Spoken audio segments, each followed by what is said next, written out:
रहस्यमयी राधा, जिनका नाम ही रहस्य है।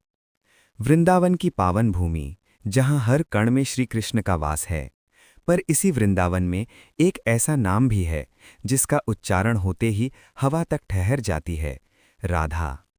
कहा जाता है राधा जी सिर्फ एक नाम नहीं, वो एक अनुभूति हैं, एक ऐसा रहस्य जिसे स्वयं श्री कृष्ण भी शब्दों में नहीं बांध सके। पहला रहस्य, राधा का जन्म। ग्रंथों में श्री कृष्ण का जन्म स्पष्ट है, पर राधा जी का जन्म आज भी रहस्य बना हुआ है। किसी कथा में कहा जाता है कि यमुना के जल में कमल के पुष्प पर एक दिव्य कन्या प्रकट हुई, और जब वृषभानु बाबा ने उस कन्या को उठाया तो जैसे पूरा ब्रह्मांड मुस्कुरा उठा। पर कुछ संत कहते हैं राधा का जन्म हुआ ही नहीं, क्योंकि जो अनंत है वो जन्म कैसे ले सकता है। दूसरा रहस्य, राधा और कृष्ण का प्रेम। लोग पूछते हैं, क्या राधा और कृष्ण का विवाह हुआ था?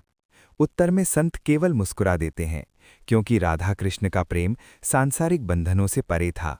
वो प्रेम नहीं था, वो समर्पण था।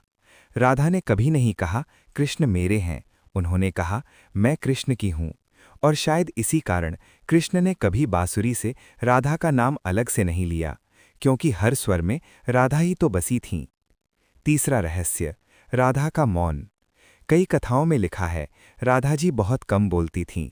जब कृष्ण मथुरा चले गए तो राधा ने कोई प्रश्न नहीं किया, कोई शिकायत नहीं की। वो यमुना किनारे बैठकर बस एक ही बात कहती थीं, कृष्ण जहाँ है वहीं वृंदावन है।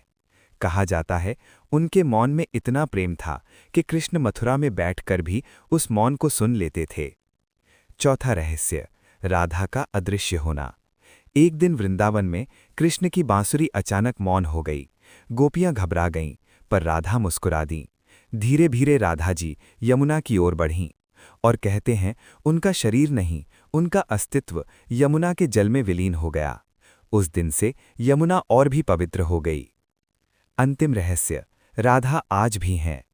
आज भी वृंदावन में जब हवा अचानक सुगंधित हो जाती है, जब किसी मंदिर में दीपक अपने आप कांप उठता है, तो संत कहते हैं राधा आई हैं, क्योंकि राधा कभी गई नहीं। वो हर उस हृदय में है जहाँ प्रेम में अहंकार नहीं और भक्ति में स्वार्थ नहीं। समापन पंक्तियाँ।